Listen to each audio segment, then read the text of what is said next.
For those of you who heard the first part of my "You Got to Get Uncomfortable to Get Comfortable" story, my story, I just want to tell you thank you. Thank you for continuing to log on. Thank you for continuing to support me.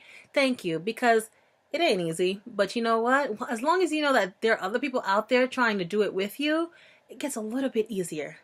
But to be continued, my story. As I said before, I quit sales after 12 or more years, and it was one of the most difficult decisions that I made because I realized that it served its purpose. Its purpose, which I believe was to get me comfortable talking to people. I've always been comfortable talking. I'm a talker.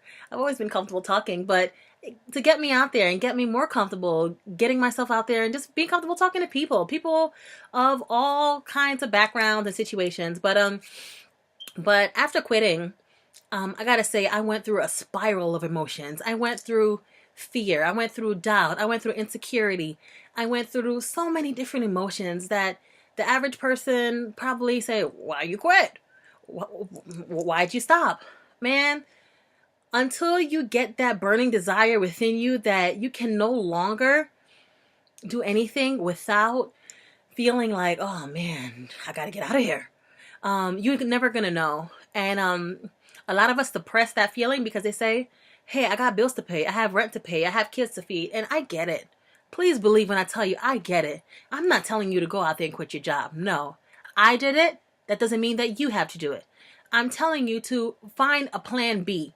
Find another way to slowly get out of your situation, whether it's a new job, whether it's a small business you're starting on the side, no matter what it is, find a plan B.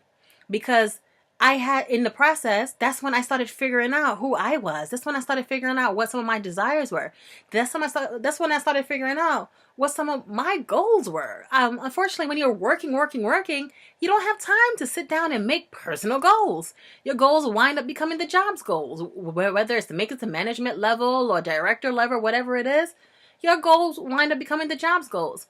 And you were created for more. You were created for more, to do wonderful things, not to fit in the position that your place of employment is trying to put you in. So wherever you're at, even if you're happy at your job, fabulous. But be the best person at that job. Be that shining light at that job that people come to you and share their thoughts with you. But to find out more about my story, check me out, MirielEdward.com, and on Facebook, Miriel.Edward, Instagram, medward24. Look forward to sharing more. Send me your questions, love questions, and tell me about your story. I'd love to help. All the best. Bye.